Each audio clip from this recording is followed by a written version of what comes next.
Atos 6, verso 1 ao 7. Diz assim a palavra de Deus.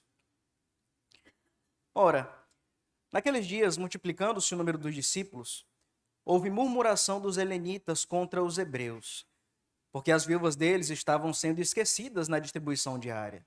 Então, os 12 convocaram a comunidade dos discípulos e disseram: não é razoável que nós abandonemos a palavra de Deus para servir às mesas. Mas, irmãos, escolhei dentre vós 7 homens de boa reputação, cheios do espírito e de sabedoria, aos quais encarregaremos deste serviço. E quanto a nós, nos consagraremos à oração e ao ministério da palavra. O parecer agradou a toda a comunidade. E elegeram Estevão, homem cheio de fé e do Espírito Santo, Filipe, Prócoro, Nicanor, Timão, Pármenas e Nicolau, prosélito de Antioquia. Apresentaram-nos perante os apóstolos e estes, orando, lhes impuseram as mãos.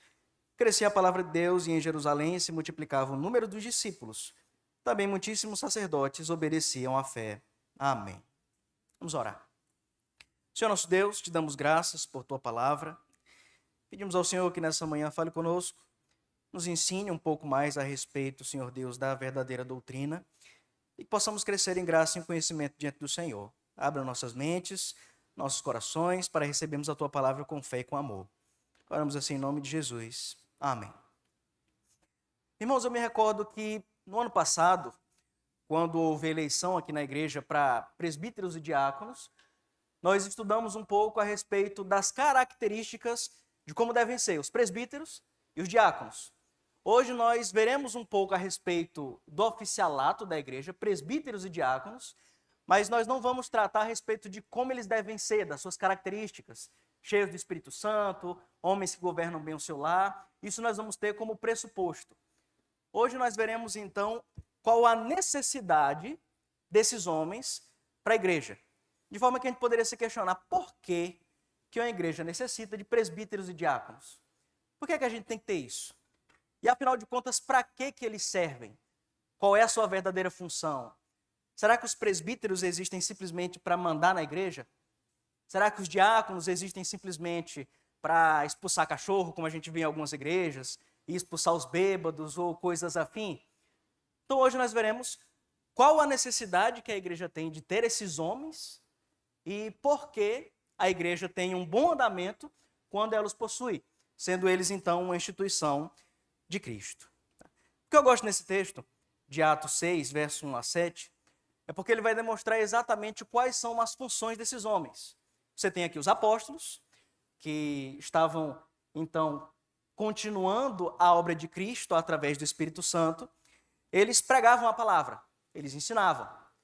O que acontecia é que na distribuição de comida, de recursos para as viúvas, aquelas que eram incapazes de trabalhar e passavam necessidade, algumas mulheres estavam sendo esquecidas. Verso 1 diz assim: ora, naqueles dias, multiplicando-se o número dos discípulos, houve murmuração dos helenitas contra os hebreus, porque as viúvas deles estavam sendo esquecidas na distribuição diária. Então a igreja crescia em Atos, e você tinha viúvas aumentando cada vez mais, que serviam a Cristo, que criam em Cristo, e alguns dos discípulos estavam dando preferência para as viúvas dos hebreus. As viúvas helenitas, que eram as gentílicas, que eram as gregas, estavam sendo então esquecidas. Afinal de contas, vamos dar a comida para quem é dos nossos e elas a gente deixa em segundo plano. Então houve murmuração da igreja. Mas o que está acontecendo? Só as viúvas de vocês têm recursos, a nossa não. E os apóstolos então dizem, verso 2, então os 12 convocaram a comunidade dos discípulos e disseram: não é razoável que nós abandonemos a palavra de Deus para servir às mesas. Então veja que interessante. Os apóstolos eles já demonstram aqui qual é a sua obrigação. Não é razoável que nós, os apóstolos, abandonemos a palavra, que essa é a nossa função, para servir às mesas, às viúvas. Porque exatamente se nós começarmos a servir às mesas, nós não vamos ter tempo para pregar a palavra. Então eles dizem: mas irmãos, escolhei dentre vós 7 homens de boa reputação, cheios de espírito e de sabedoria, aos quais encarregaremos desse serviço. Nós vamos ficar na palavra e vamos encarregar outros homens para servir às mesas. verso de número 4. E quanto a nós, os 12, nos consagraremos à oração e ao ministério da palavra. Então aqui nesse texto nós conseguimos ver presbíteros na função aqui inicial dos apóstolos, homens que pregavam a palavra e que governavam a igreja de Cristo.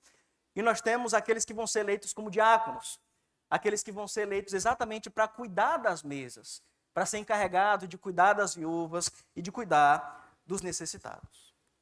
Então veja, nós sabemos muito bem que o Senhor Jesus, ele é soberano. Ele é o Rei dos reis e Senhor dos senhores. Ele governa sobre a sua igreja, ele é o cabeça da igreja. E ele mesmo demonstra em seus ensinos que ele nunca abandonaria a sua igreja, que ele estaria com ela para sempre. Por exemplo, João 14, 16 a 18 diz assim: E eu rogarei ao Pai, e ele vos dará outro Consolador, a fim de que esteja para sempre convosco, o Espírito da verdade, que o mundo não pode receber, porque não vê nem o conhece. Vós o conheceis, porque ele habita convosco e estará em vós. Não vos deixarei órfãos, voltarei para vós outros. Então Cristo diz o seguinte: eu vou, mas eu vou enviar o meu Espírito, para que eu continue com vocês através dele. Mateus 28, 20. Ensinando-os a guardar todas as coisas que vos tenho ordenado.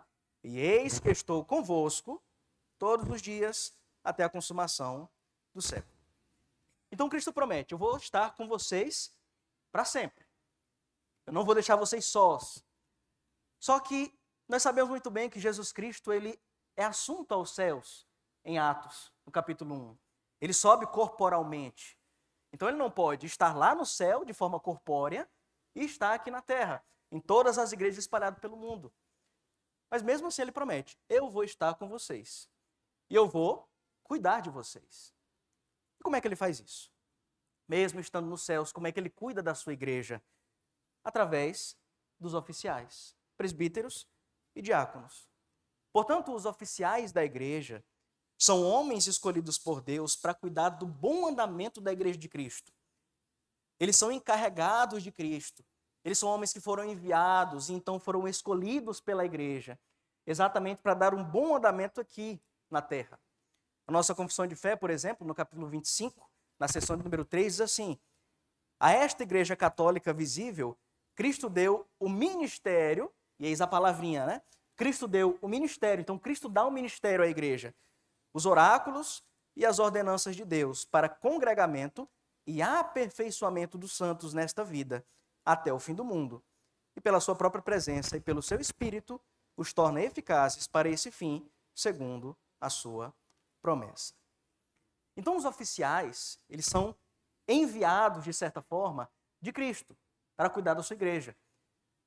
Os oficiais são homens que foram dados por Deus à igreja para que ela continuasse em um bom andamento. A gente vê isso exatamente em Atos. A igreja vai crescendo, as pessoas vão tendo as suas necessidades supridas, o ensino vai sendo propagado cada vez mais até chegar aos confins da terra. E quem é que faz isso? A igreja. E os oficiais encabeçando isso, sendo enviados por Cristo. Mas quando nós falamos de oficialato, presbíteros e diáconos, nós temos que ter a consciência também que Deus concede dons aos homens para exercer isso. Não é qualquer um que pode ser presbítero, não é qualquer um que pode ser diácono. Eles precisam ter dons para isso. Deus precisa dar dons para eles, para que eles possam servir a igreja. Vamos abrir em 1 Coríntios 12? Nós vamos ver alguns textos que vão demonstrar exatamente a respeito desses dons.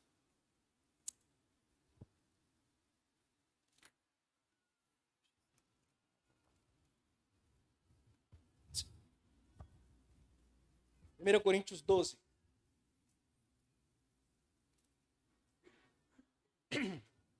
Diz assim, verso 1. A respeito dos dons espirituais, não quero, irmãos, que sejais ignorantes. Continuando. Sabeis que outrora, quando eres gentios, deixáveis conduzir-vos a ídolos mudos, segundo eres guiados. Por isso vos faço compreender que ninguém que fala pelo Espírito de Deus afirma anátema Jesus. Por outro lado, ninguém pode dizer Senhor Jesus, senão pelo Espírito Santo. Ora, os dons são diversos, mas o Espírito é o mesmo. E também há diversidade nos serviços, mas o Senhor é o mesmo. E há diversidade nas realizações, mas o mesmo Deus é quem opera tudo em todos. A manifestação do Espírito é concedida a cada um visando a um fim proveitoso, porque a um é dada mediante o Espírito a palavra da sabedoria, e a outro, segundo o mesmo Espírito, a palavra do conhecimento, a outro, no mesmo Espírito, a fé, e a outro, no mesmo Espírito, dons de curar, a outro, operações de milagres, a outro, profecia, a outro, discernimento de espíritos, a um, variedade de línguas, e a outro, capacidade para interpretá-las. Mas um só e o mesmo Espírito realiza todas essas coisas, distribuindo-as como lhe apraz, a cada um individualmente. Então veja bem, eu quero que os irmãos se atentem ao fato de que alguns dons que são tratados aqui, eles dizem respeito ao ensino e ao serviço. E é o que nós vemos exatamente no oficialato. Por exemplo, verso de número 5 diz assim: e também há diversidade nos serviços. A palavra serviços aqui em grego é diáconos. Então há um dom para servir. Há algumas pessoas a quem o Espírito Santo concede o dom de serviço, da diaconia, de servir à igreja. Continuando, ainda diz assim no verso 6, e há diversidade nas realizações. A palavra aqui é praticamente a mesma para diácono. Há diversidade nas realizações, você fazer alguma coisa.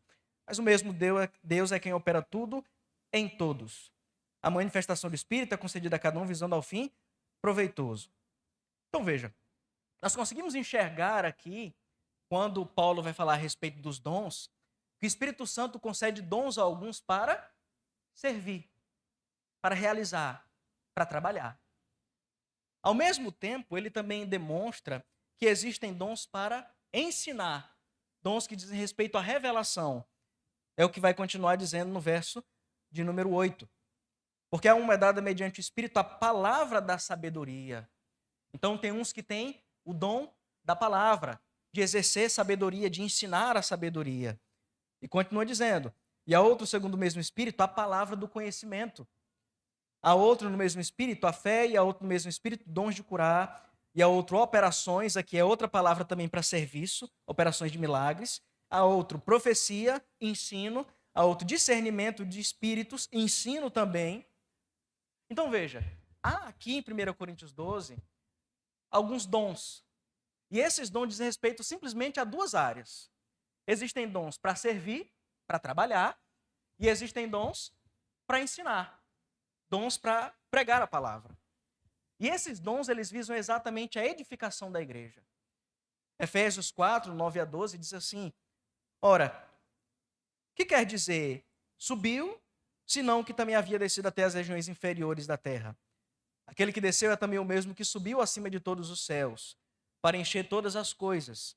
E ele mesmo concedeu, uns para apóstolos, outros para profetas, outros para evangelistas e outros para pastores e mestres. Então quem foi que concedeu esses homens, pastores, mestres, para a igreja? Cristo. Para quê? Qual o objetivo disso?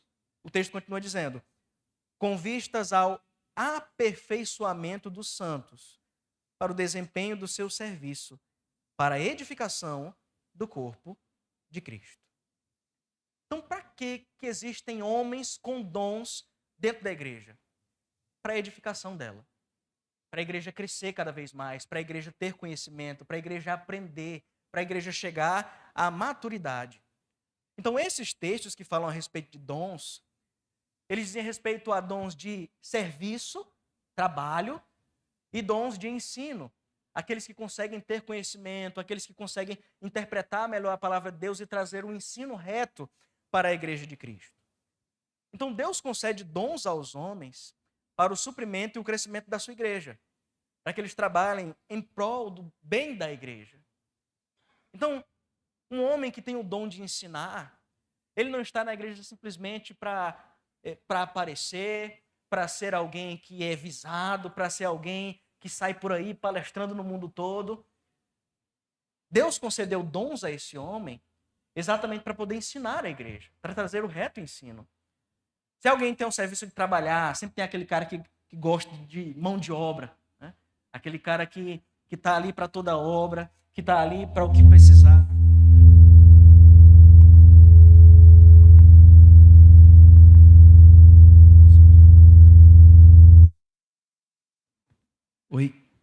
Foi? Não foi culpa minha. Então esses homens possuem dons exatamente para edificação da igreja. Cristo deu dons a esses homens para que eles pudessem então fazer com que a igreja andasse bem, para que ela crescesse cada vez mais, para que ela se mantesse saudáveis. E esses dons visam suprir exatamente a necessidade da igreja.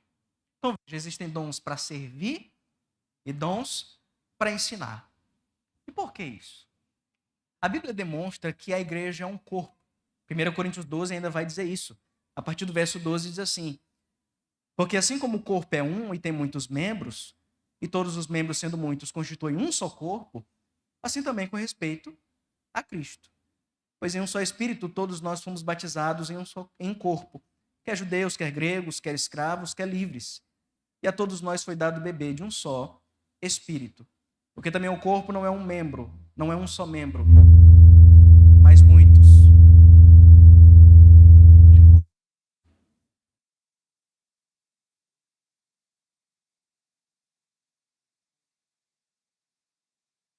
Alô?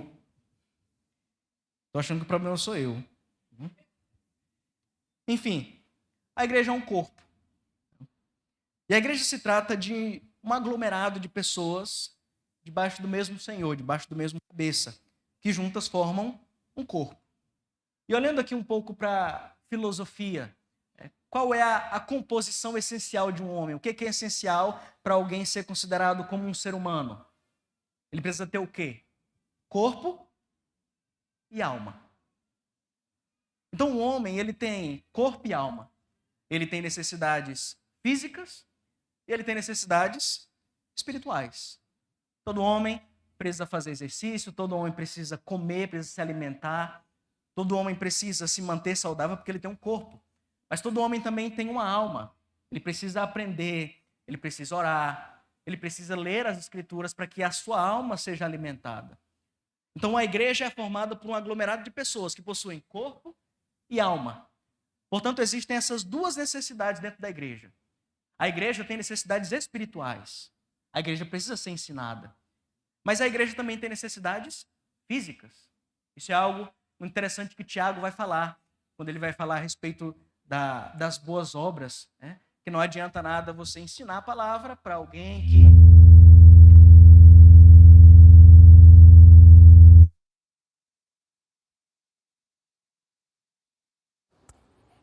Se fosse pentecostal, ia dizer que era o inimigo, né?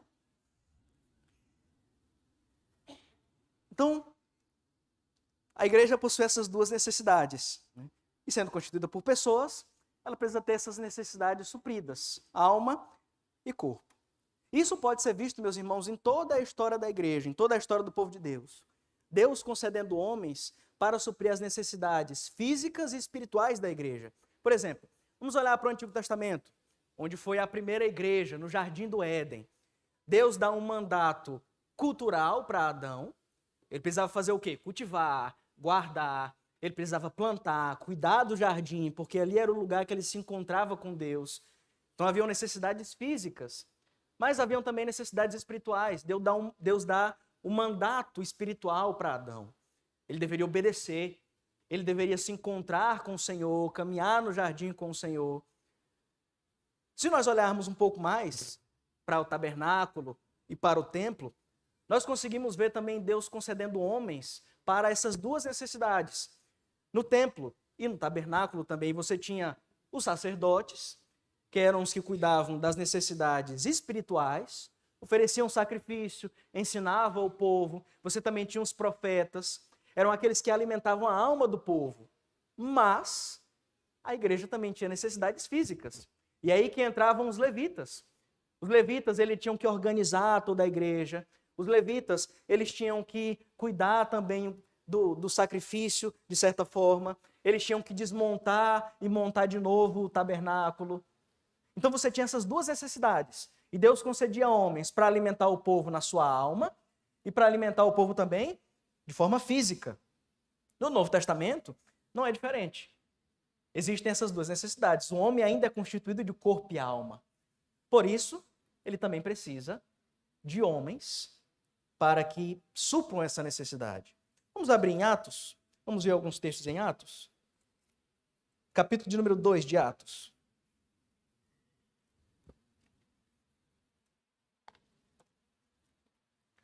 Verso 42 a 47. Nós vamos ver mais uma vez essas duas necessidades do povo, da igreja, corpo e alma, espiritual e física.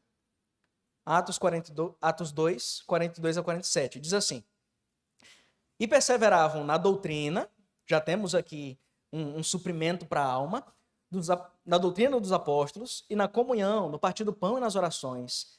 Em cada alma havia temor, e muitos prodígios e sinais eram feitos por intermédio dos apóstolos. Todos os que creram estavam juntos e tinham tudo em comum. Ainda o verso 46 diz assim: Diariamente perseveravam unânimes no templo, partiam pão de casa em casa e tomavam suas refeições com alegria e singeleza de coração. Então o povo cultuava, o povo orava, o povo tomava da ceia, estava no templo o tempo todo, aprendendo, tendo a sua alma suprida. Mas não só isso. Verso de número 44 diz assim: Todos os que creram estavam juntos e tinham tudo em comum. Vendiam as suas propriedades e bens, distribuindo o produto entre todos, à medida que alguém tinha necessidade. Então veja como funciona a dinâmica aqui da igreja primitiva. Todo mundo cultuava, todo mundo estava junto, em comunhão, tomava da ceia. Havia ensino, havia a propagação do evangelho. Mas também existiam pessoas que passavam necessidade. E quando a igreja via alguém passando necessidade, alguns vendiam as suas propriedades e ajudavam a eles. Necessidades físicas e espirituais. Ainda Atos 4, a partir do verso 32. Da multidão dos que creram, era um, o coração e a alma. Ninguém considerava exclusivamente sua nenhuma das coisas que possuía. Tudo, porém, lhes era comum. Com grande poder, os apóstolos davam testemunho da ressurreição do Senhor Jesus. E em todos eles havia abundante graça. Pois nenhum necessitado havia entre eles. Porquanto os que possuíam terras ou casas, vendendo-as, traziam os valores correspondentes e depositavam aos pés dos apóstolos. Então se distribuía a qualquer um à medida que alguém tinha necessidade. Então, mais uma vez, os apóstolos eles testemunhavam da ressurreição de Cristo, pregavam o evangelho, e aqueles que tinham necessidade também eram supridos pela igreja. E por último, Atos 6, que é o nosso texto, onde nós vimos exatamente isso. Os apóstolos então dizem: nós, os apóstolos, aqueles que foram separados para ensinar a palavra de Deus, vamos os colocar num lugar onde nós vamos orar e ensinar. Nós vamos então eleger homens para que sirvam as mesas, homens para que cuidem dessa parte física. E as características e os dons dados por Deus ao homem para o oficialato visam suprir exatamente essas necessidades. Vamos abrir em 1 Timóteo 3. 1 Timóteo, capítulo 3.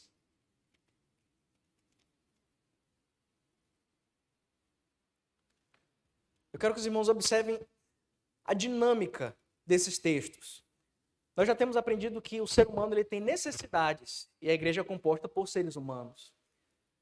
Então a igreja tem necessidades físicas e a igreja tem necessidades espirituais. Então o que Deus faz? Ele concede homens para suprir essas necessidades. E os dons que eles possuem, serviço e ensino, suprem isso. Quando nós olhamos em 1 Timóteo 3, ao olhar para as características de um presbítero, né, fiel é a palavra, se alguém aspira ao episcopado, excelente obra almeja, a partir do verso 2 diz assim: é necessário, portanto, que o bispo seja irrepreensível, esposo de uma só mulher, temperante, sóbrio, modesto, hospitaleiro, apto para ensinar. Por que o presbítero precisa ser apto para ensinar? Porque ele é o oficial separado exatamente para ensinar a palavra de Deus. Ele é o oficial que deve trazer o ensino do evangelho. Ele é o oficial que deve, então, trazer aconselhamento, que deve ensinar a palavra de Deus. Então, se ele não sabe ensinar, como é que ele pode ser um presbítero? Ele tem que saber ensinar. Ele tem que ter o dom da palavra. Ele tem que ter o dom do ensino, do aconselhamento, exatamente para que ele possa suprir a necessidade espiritual da igreja. Imagine uma situação em que você está com alguma dúvida teológica, aí você chega para o presbítero e fala, ó, presbítero, eu estou com essa dúvida aqui e eu não sei a qual conclusão chegar. Ele olha para você e diz, olha, eu também não sei. Eu não posso dizer nada para você porque eu também não estudo, eu também não sei ensinar. Pergunta para o pastor. Já tem um problema. Ele tem que ser apto para ensinar. Em Tito vai dizer que ele tem que ser apto também para, na verdade, não me recordo, se eu não me engano, é em Timóteo, que o presbítero ele tem que ser apto também para ensinar e convencer aqueles que se opõem ao evangelho. Tito 1, do verso 7 a 9, diz assim, porque é indispensável que o bispo, e entenda-se aqui presbítero, seja irrepreensível como despenseiro de Deus, não arrogante, não irascível, não dado ao vinho, nem violento, nem cobiçoso de torpe ganância, antes hospitaleiro, amigo do bem, sóbrio, justo, piedoso, que tenha domínio de si, apegado à palavra, fiel. O presbítero ele tem que ser apegado à palavra, que é segundo a doutrina, de modo que tenha poder tanto para exortar, pronto, eis aqui o texto que eu não me recordava, a referência, que tenha poder tanto para exortar pelo reto ensino, como para convencer os que o contradizem. Então o presbítero ele tem que saber ensinar, ele tem que ter o dom de convencer através da palavra, de demonstrar a verdadeira doutrina, de ser apegado a ela, de ler as escrituras, de ler bons livros e saber pregar a verdadeira doutrina. Então, um requisito para alguém ser presbítero é ele ter dons para ensinar, exatamente para que ele tenha a capacidade para cuidar da parte espiritual da Igreja de Cristo. E aqui nos caberia, meus irmãos, algumas aplicações, principalmente para aqueles que já são oficiais ou para aqueles que um dia pretendem ser presbíteros. Essa é a obrigação de um presbítero. Ser apegado à palavra de Deus. Ser alguém que tem um reto ensino. Ser alguém que de fato é dedicado à palavra. Alguém que estuda. Alguém que busca ensinar a igreja, que quer ver a igreja crescer em conhecimento. E nós podemos então nos questionar de forma retórica. Você que é presbítero ou que pretende ser, será que essa tem sido a sua característica? Será que de fato você é alguém apegado à palavra? Alguém que estuda? Alguém que vê o irmão cometendo algum pecado e você rapidamente vai convencê-lo, vai exortá-lo, vai mostrar a verdadeira doutrina para ele? Alguém que deseja ver a igreja crescer cada vez mais em conhecimento, isso muitas vezes através de você. Será que os nossos presbíteros têm sido apegados a isso? Vejam o que os apóstolos dizem lá em Atos, no capítulo 6. Não é razoável que nós abandonemos a palavra para servir às mesas.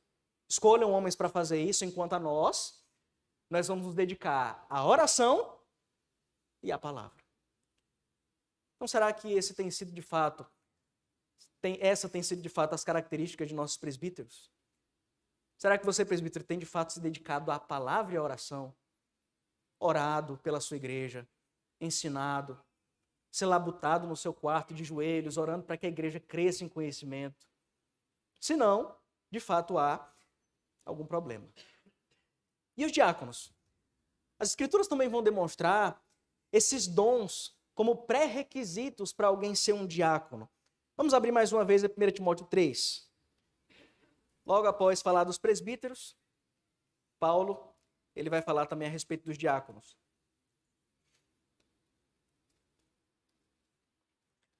1 Timóteo 3, verso 8.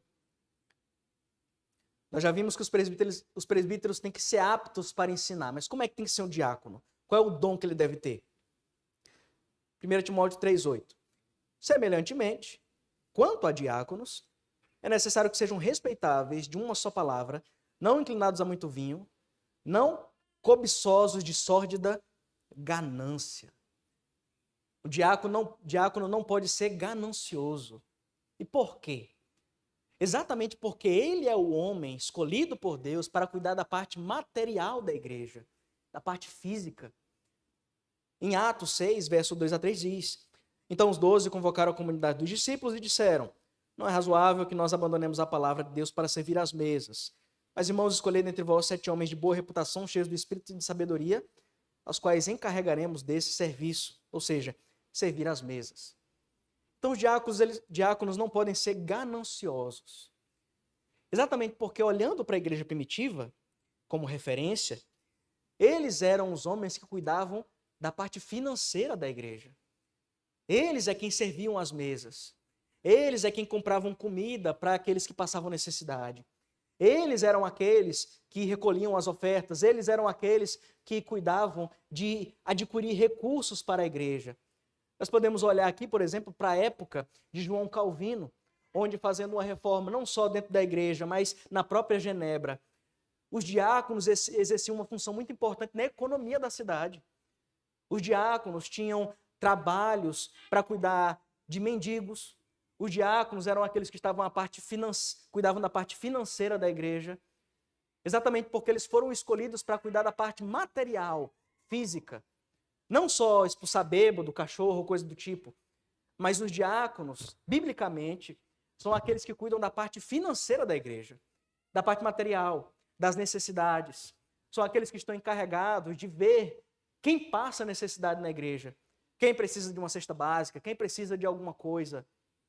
Eles são encarregados disso. Essa não é a função dos presbíteros.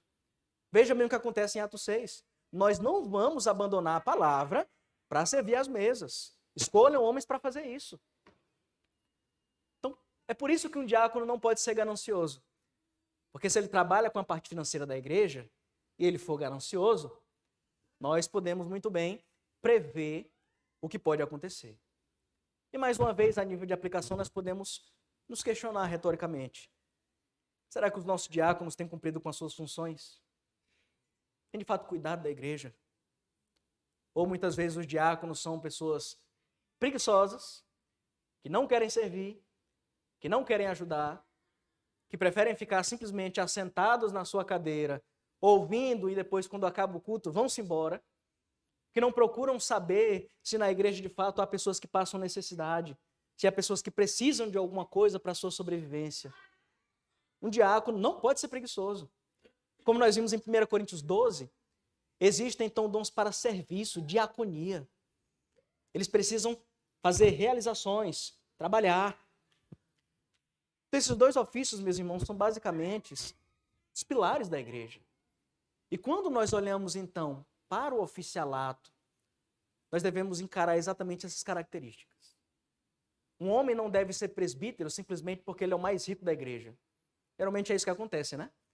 O cara tem o maior dízimo da igreja, então vamos botar ele para ser presbítero? O cara tem influência, vamos colocar, mas ele sabe ensinar? Não, mas deixa isso para lá. Com o diácono, muitas vezes é a mesma coisa.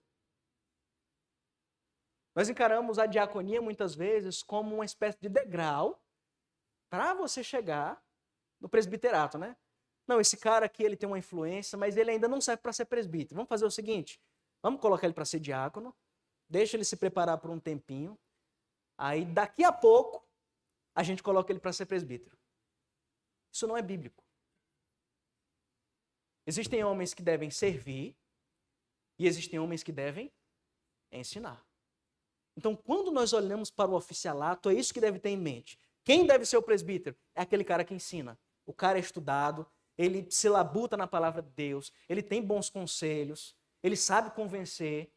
Quem deve ser diácono? É aquele irmão que está o tempo todo ali ajudando, pergunta o que a gente precisa, não deixa faltar nada na igreja, observa tudo, está lá com a mão na massa, você chama ele para sentar uma laje, ele vai. Esse tem que ser o diácono, o cara trabalhador. Esses são os pilares da igreja, meus irmãos. Tente imaginar uma igreja que não tem ensino. Tente imaginar uma igreja em que ninguém faz nada. Essa igreja não vai subsistir.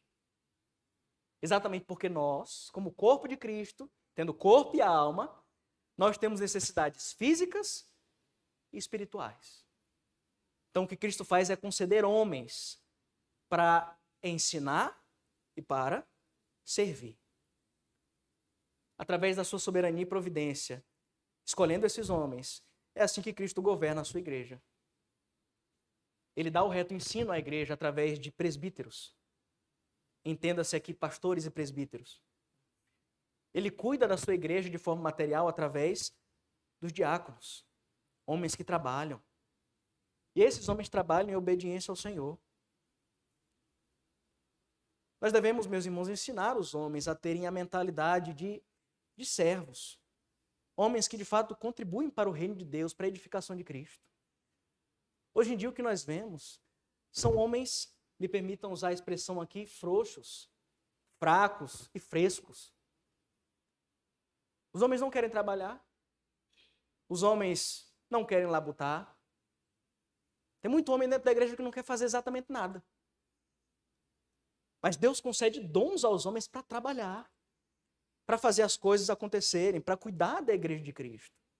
E muitas vezes a culpa é nossa, aqueles que são pais, que não ensinam as suas crianças a isso, não ensinam os seus filhos a isso.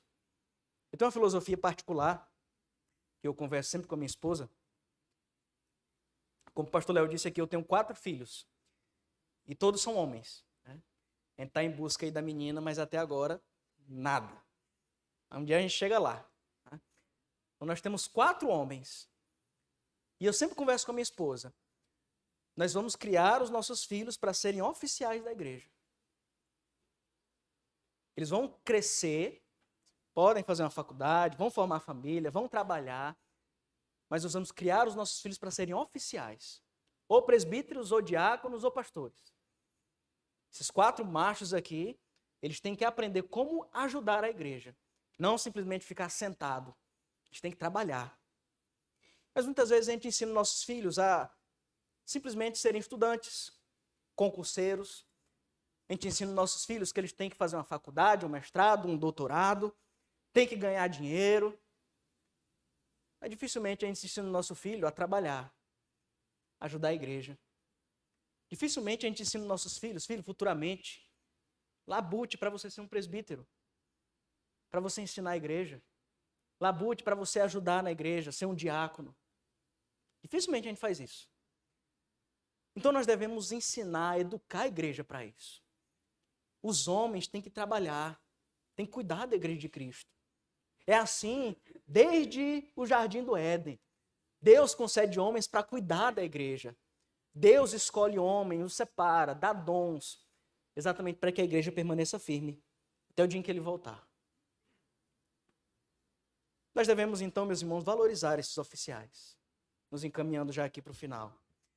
Pois eles são homens encarregados por Deus para cuidar da igreja. Quantas vezes nós, como igreja, não destratamos e mal cuidamos de nossos oficiais? Quantas vezes nós, como igreja, não desrespeitamos esses homens? Não damos a honra devida, não cuidamos deles. Presbítero é aquele que toma conta de todo mundo. Pergunta como está. Mas dificilmente você tem alguém que chega para um presbítero e pergunta: ei, presbítero, como é que estão as coisas? O senhor está bem? A família está bem? Está precisando de alguma coisa? Dificilmente isso é feito. Hoje em dia nós temos muitos pastores solitários. Pastores que não são bem cuidados pela igreja muitas vezes. Pastores que entram em depressão. Pastores que muitas vezes cometem suicídio. Porque são sozinhos, abandonados. Porque o pastor tem que cuidar de todo mundo. Mas quem é que cuida do pastor? Ninguém.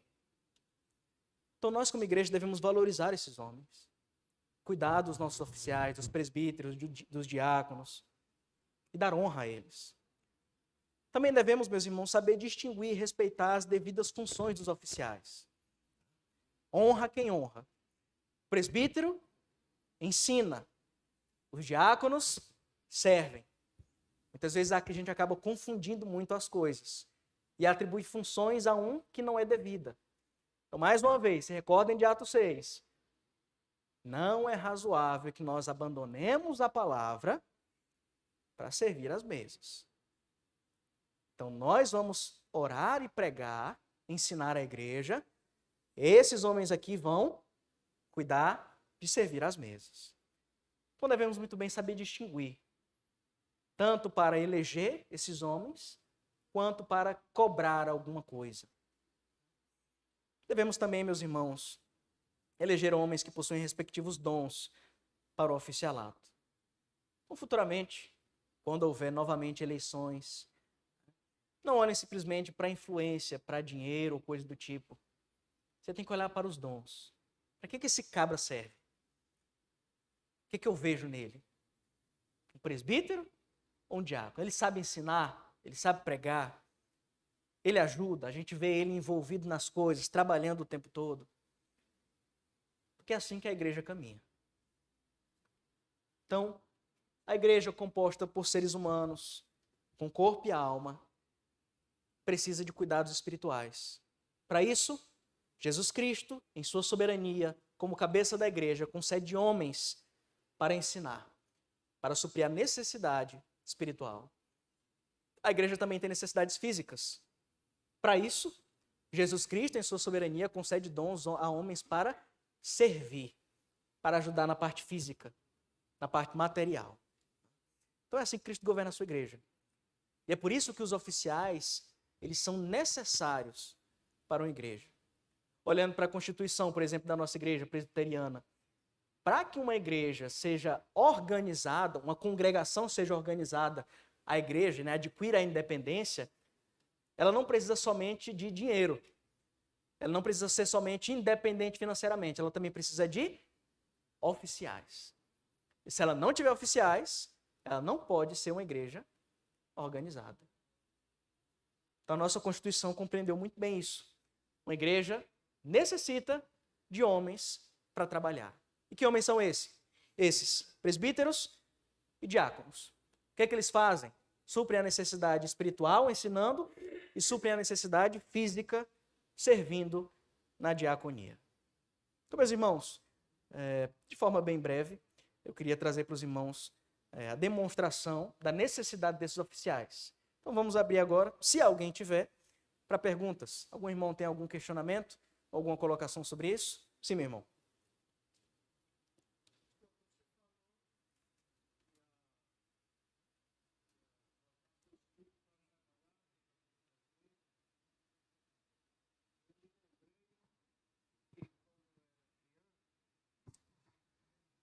Quando a gente era criança, os pastores colocavam as crianças para ter um culto na semana, que era o culto das crianças. Uma daquelas crianças ou duas eram o responsável por aquele culto, e eles dirigiam aquele culto e começavam a se desenvolver na palavra de Deus e no ensino, eles ensinando as crianças, pregando, fazendo um culto realmente de criança para criança.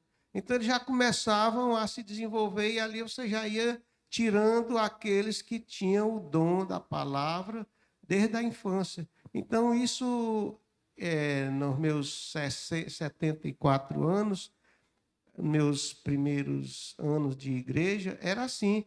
Então, pegava aquelas crianças todas de 6, 7, 5, 6, 7 anos, aquele que já sabia ler, dava um título para ele, você vai pregar sobre este assunto, ele lia ali, desenvolvia um tema, e ele fazia o cultozinho das crianças para eles mesmos. Então, hoje, acabaram com isso nas igrejas.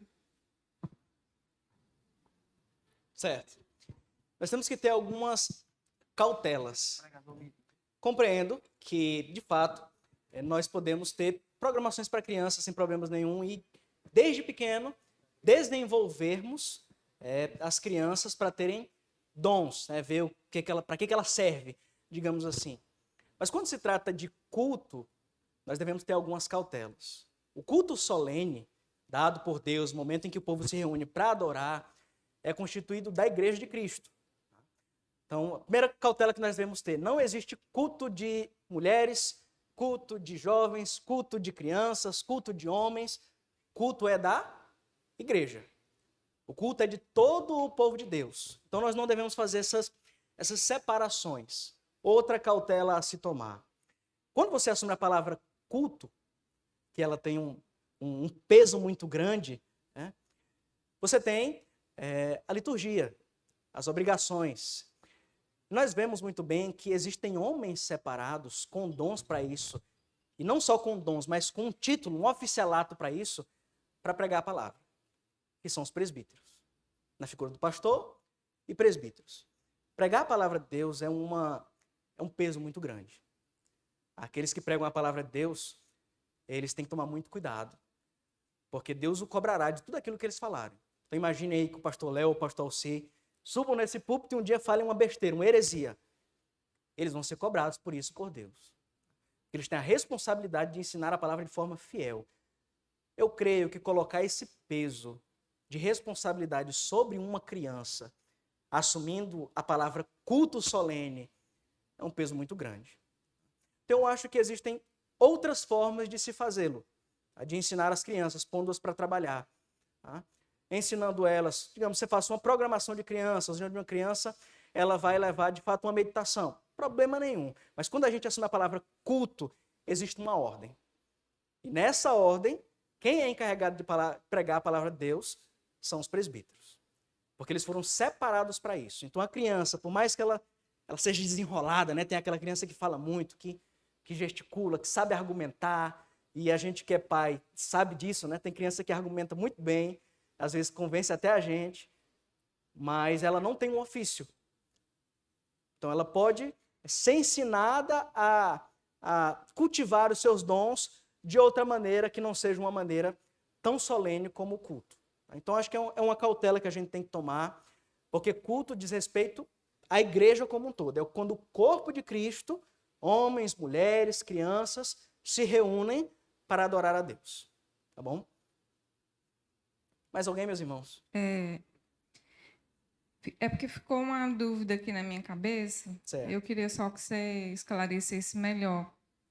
Que assim, quando você... Nem é o foco, mas você terminou tocando, né? Que Cristo não podia estar na Terra de forma corpórea, né? Por isso que ele deixou o Espírito, né? Sim. Aí gerou uma dúvida na minha cabeça, né? Como é que fica o atributo da onipresença, né? Após Cristo se encarnar? É uma dúvida que ficou, se você pode tirar a minha dúvida. Pronto. Nós temos na Trindade, Pai, Filho e Espírito Santo, aquilo que nós chamamos de economia da Trindade, né? Pai, Filho e Espírito Santo são um Deus, iguais em glória e em poder. Entretanto, cada um na economia da Trindade possui funções diferentes. Então, o Pai cria, o Filho, ele encarna para morrer na cruz, o Espírito Santo, ele regenera, então cada um tem uma função. O Senhor Jesus Cristo, quando ele assume a forma humana, ele assume de uma vez por todas. Então ele tem um corpo. A gente vê que depois da ressurreição, Jesus Cristo mesmo, ele fala para Tomé, né? Olha aqui o buraco na minha mão. Né? Então as pessoas podiam tocá-lo. Ele é corpo. Os discípulos também veem ele subindo de forma corpórea. Então Jesus Cristo assumiu uma forma humana. De forma que, assim como nós, sendo como nós, totalmente Deus, mas também totalmente homem, ele não pode estar em dois lugares ao mesmo tempo na sua forma humana. Então, se ele está no céu, ele não pode estar aqui na terra. Mas ele continua onipresente. Como? Através do seu Espírito Santo. O Espírito Santo é o Espírito de Cristo, o Espírito de Deus. Então, através do seu Espírito Santo, ele é onipresente. É aí que ele se encontra em todas as igrejas. Por exemplo, o Espírito Santo habita onde? As Escrituras vão dizer. Nosso coração, certo? Nós somos templo do Espírito Santo. Ele habita em nós. Ele habita em todos os crentes espalhados por toda a terra. Isso se chama a Igreja Católica. Né? Não a romana, a verdadeira Igreja Católica. Tá? Que é a igreja espalhada por todo mundo. Então, como é que ele é onipresente? Cristo. Não na sua forma corpórea, pois ele está assentado à destra de Deus Pai Todo-Poderoso. Mas através do seu Espírito Santo, ele continua onipresente. Porque o Espírito Santo é o Espírito de Cristo. É isso que as Escrituras vão dizer. Então, através dele, ele continua sendo onipresente. Mas de forma presencial e física, não. Aí ele só pode estar em um lugar, porque ele se encarnou e ele vai permanecer em forma corpórea, totalmente Deus e totalmente homem, para sempre. Não sei se eu consegui responder. Conseguiu compreender? Então ele continua onipresente, mas não de forma física, mas através do seu Espírito Santo. Tá bom? Mais alguém, meus irmãos? Aqui, ó. Presbítero? Reverendo, primeiro, obrigado pela aula, muito boa, muito esclarecedora, revisando conceitos muito importantes. São 2 pontos que eu gostaria de ouvi-lo aqui, eu acho que são pontos importantes para a igreja também dentro desse tema. Primeiro, é em relação ao processo de se captar aqueles que têm o dom para o presbiterato. Esse eu acho que é mais complexo, até para o conselho, né? Sim. Enxergar os candidatos do que aqueles que têm ali o dom mais claro do que o diaconato, por exemplo, né? Eu acho que pela essa questão da aptidão ao pregar, ao ensino, esse é um ponto importante. Nem todos a gente vê expondo a sua capacidade, a sua habilidade de pregar, de ensinar. Entra muito mais pela questão do argumentar, enfim, ali a parte doutrinária, né? Como é que você vê na prática isso, né? Como é que você enxerga assim que o conselho, a igreja pode olhar de uma maneira mais prospectiva para aqueles que serão candidatos ao presbiterato? Acho que é a primeira pergunta, queria ouvir sua opinião. A segunda é também um tema sensível, acho que alguns se perguntam, né? Presbítero pregando no culto público, à noite. Qual a sua posição a respeito disso? Então, por favor, as duas colocações. Pronto, a primeira, a respeito do processo. As escrituras elas vão demonstrar que no processo de escolha para presbíteros, tanto para diáconos também, mas vamos nos focar nos presbíteros, como foi a pergunta do senhor, existem duas espécies de reconhecimento para dons. Primeiro, 1 Timóteo 3, verso 1. Aquele que aspira ao episcopado, excelente obra almeja. Aqui nós reconhecemos que existe um chamado interno em cada um. Individualmente, o indivíduo, ele precisa se sentir chamado e desejar o presbiterato. Então, aquele que aspira ao episcopado, aquele que deseja. Né? Então, o indivíduo, primeiramente, ele tem que desejar aquilo. Ele tem que olhar para si e dizer, poxa, eu gosto de ensinar. Assim foi comigo. Quando eu tomei a decisão para ir para o seminário, foi numa época em que eu estava lendo um livro, e eu comecei a pensar, poxa, eu fui ensinado, fui discipulado, ouvi o evangelho um dia de alguém, eu quero também levar esse evangelho a outras pessoas. Eu desejo isso. Se o evangelho chegou até mim, eu posso contribuir também para que ele chegue a outras pessoas. Então o indivíduo ele precisa se sentir chamado. Esse é o chamado interno. Mas também existe o chamado externo. O cara também não pode pensar, pronto, agora eu vou ser presbítero, agora eu vou ser pastor. Chega lá na igreja, pode me botar aí como presbítero, viu? Não dá. É por isso que existe o chamado externo. A igreja precisa olhar para aquele rapaz, para aquele homem, e reconhecer nele dons. Porque muitas vezes o indivíduo acha que tem, né? Muitas vezes o indivíduo acha que ensina bem, acha que prega, mas quando você olha na prática, não tem nada a ver. Então é preciso o chamado interno e o chamado externo. O indivíduo tanto tem que se sentir chamado, como a igreja tem que olhar para ele e dizer, aquele cara ali vai dar um bom presbítero. Como você disse, dificilmente você tem a ocasião de ver ele pregando, coisa do tipo. Mas como diz Tito, Paulo a Tito, ele vai dizer que ele tem que saber argumentar. Ele tem que saber convencer aqueles que o contradizem. Aquele cara que é desenrolado na doutrina. Ele sabe ensinar, ele sabe conversar. Ele senta com o irmão e explica alguma coisa. As pessoas gostam de tirar dúvidas com ele. Nisso, então, está o chamado externo. As pessoas vão começar a olhar para ele e dizer, rapaz, esse cara daria um bom presbítero. Então, o chamado interno e o chamado externo. O contrário também seria verdade. Não adianta nada a igreja dizer, vamos te colocar para ser presbítero. O cara diz, não é para mim. Eu não gosto. Então, tem que ser os dois. Um só, não dá jeito. Tá bom? A respeito da segunda, os presbíteros pregarem no culto público. O pastor, ele é tratado como ministro da palavra e dos sacramentos, né? Mas o que nós vemos nas escrituras é que o pastor nada mais é do que também um presbítero. Nós temos a divisão, né, entre presbítero docente, aquele que é encarregado do ensino mesmo, de forma prioritária, e o presbítero regente, aquele que é encarregado do governo, de organizar as coisas, de fato, de governar a igreja. Mas os presbíteros também são pastores, de certa forma. Não são, então, aptos para dar a ceia, para batizar. Né? Mas eles são pastores. Né? O próprio Paulo vai dizer, como apóstolo, chamem os presbíteros. Né? Eu também, presbítero, como eles. Então, Paulo, sendo apóstolo, ele se coloca na posição de presbítero. Então, eu não vejo problema nenhum, e eu acho que é saudável o presbítero pregar.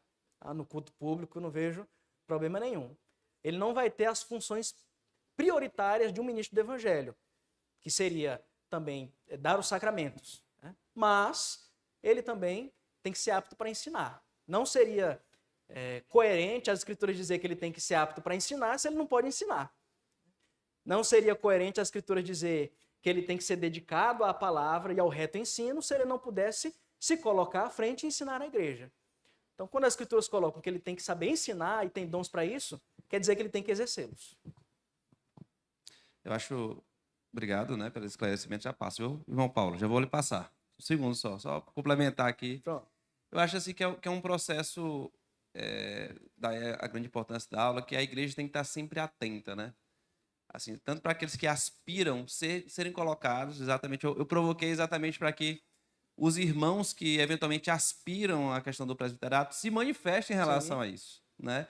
Porque às vezes a gente fica olhando ali, meio que prospectando, mas há pessoas que até querem, né? E eventualmente têm o dom e a gente não consegue enxergar, a gente não consegue, por exemplo, submeter lá a essa análise, né? Sim. Então acho que é um ponto importante para aqueles que aspiram, né? E logo a gente vai precisar ter mais oficial aqui na igreja, tá certo? Então, obrigado pelas respostas, irmão Paulo. E isso não seria arrogância, né?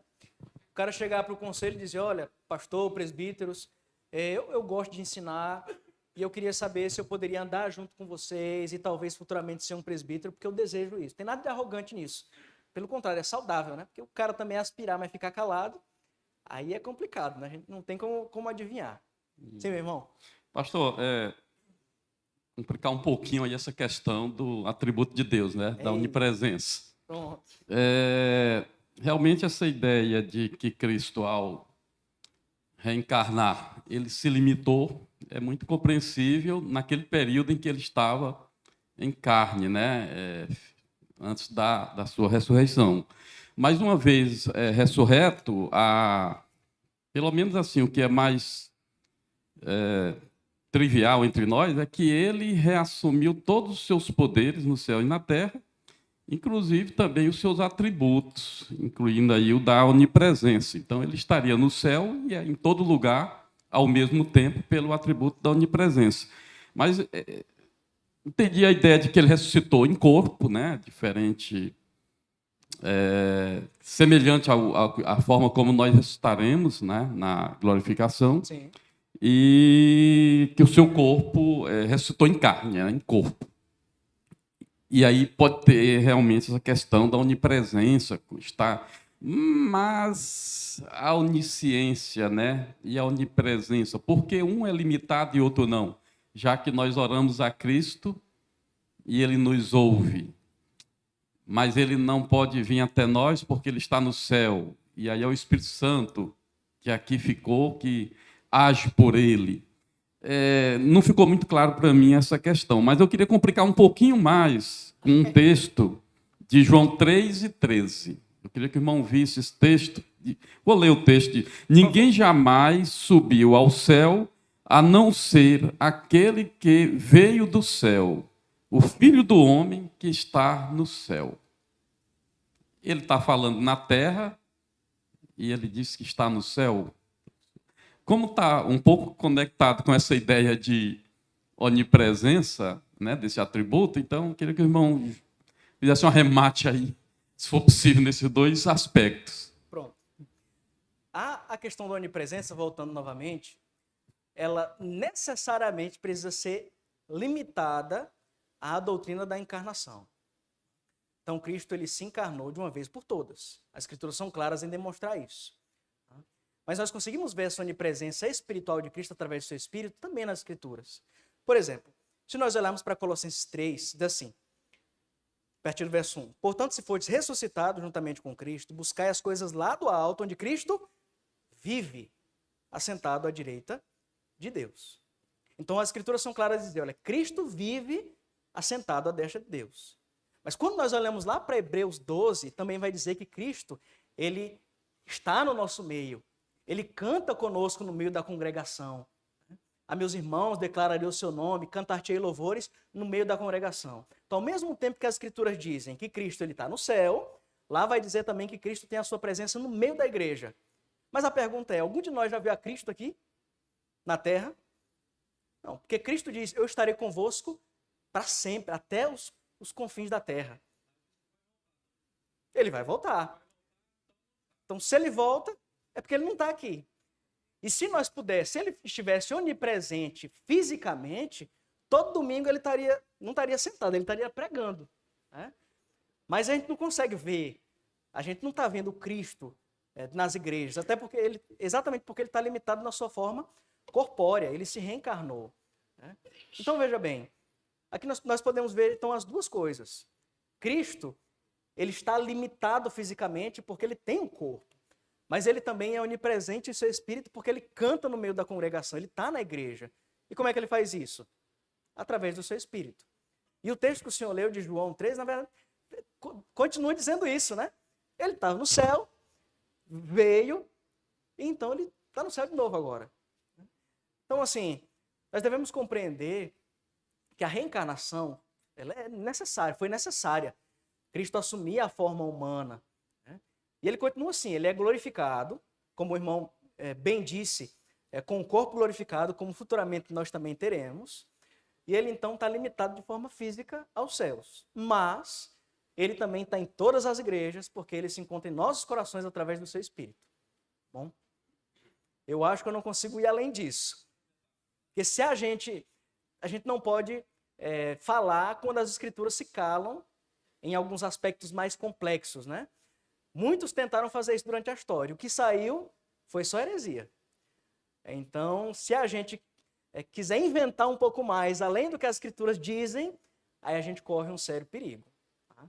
Então ela demonstra que Cristo está no céu, assentado à destra de Deus, onde Cristo vive, mas ele também está no meio da igreja, com o seu povo.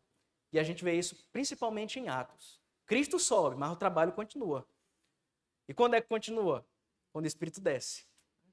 Então Cristo, ele é assunto aos céus em Atos 1, Atos 2, ele envia o Espírito, como ele prometeu em João 14, então o trabalho prossegue. A igreja vai crescendo, o povo vai aprendendo, até chegar o evangelho até aqui, Teresina. Então eu só vou até aqui, tá bom? Que é que o senhor pergunta para o pastor Léo depois. Ô, meu irmão.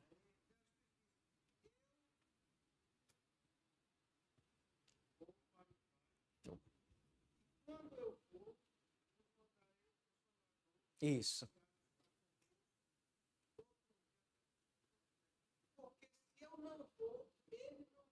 Pronto.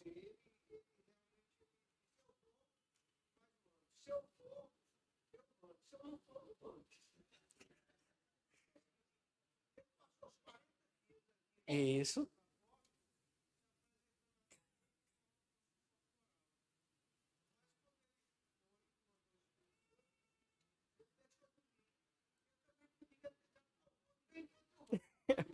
Pronto, não voltou.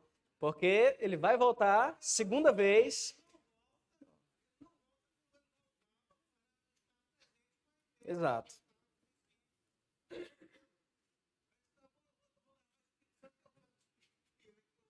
Exato. Porque quando ele voltar, aí a bagaceira vai ser grande. Que é para juízo final. Né? Lá no fundo. Leva o microfone lá para ela.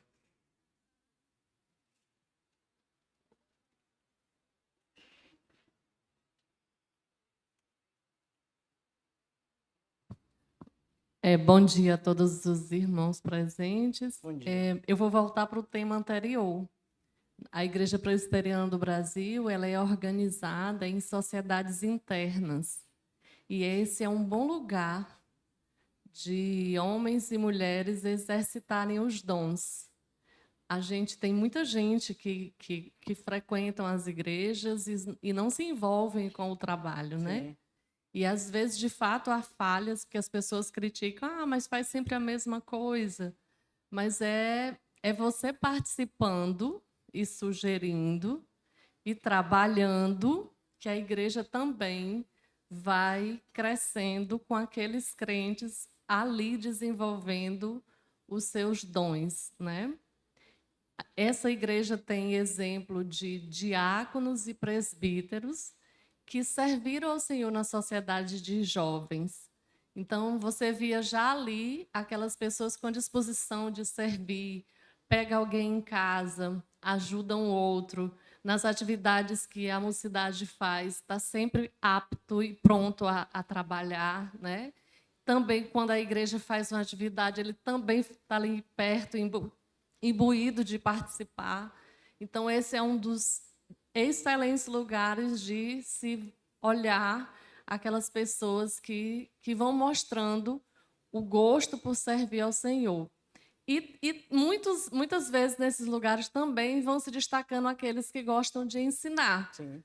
O pastor pode ir identificando e a pessoa diz, eu li tal livro, eu gostaria de compartilhar, ou eu li o texto da Bíblia, achei interessante. É outra forma de a gente ir percebendo, como igreja, que há entre nós pessoas que o Senhor já vai despertando ali e ali exercendo o serviço ao Senhor e à igreja.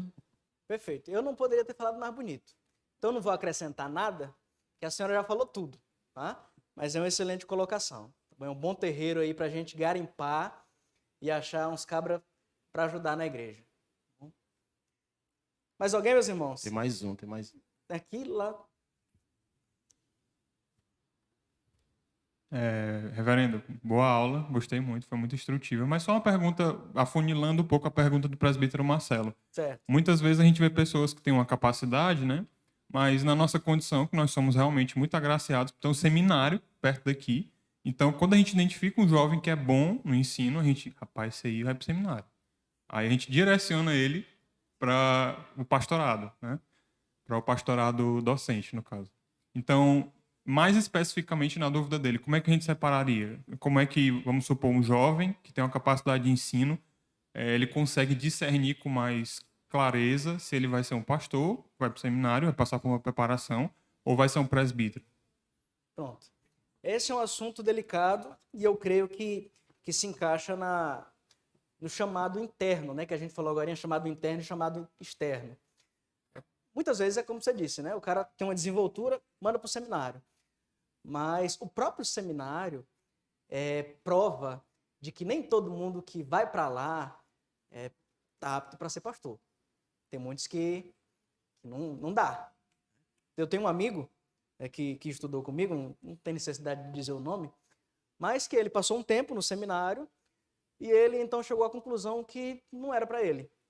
Ele disse, olha, eu gosto de ensinar, eu gosto de estudar, mas eu acho melhor eu servir como presbítero, porque ser pastor não vai.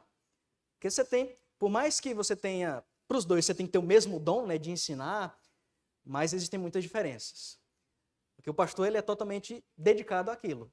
Ele trabalha para aquilo, ele sofre por aquilo.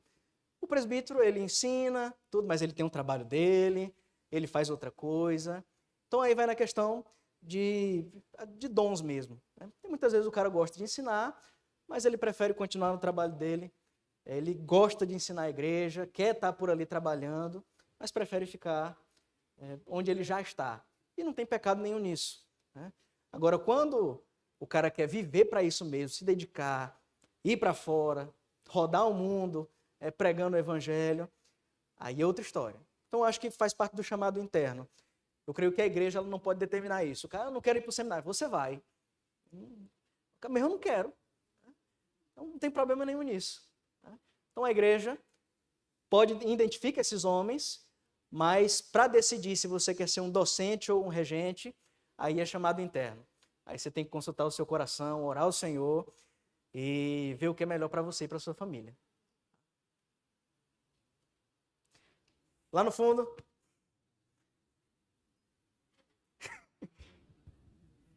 Fez o cardio do dia. Como ela disse, eu não sou onipresente, então...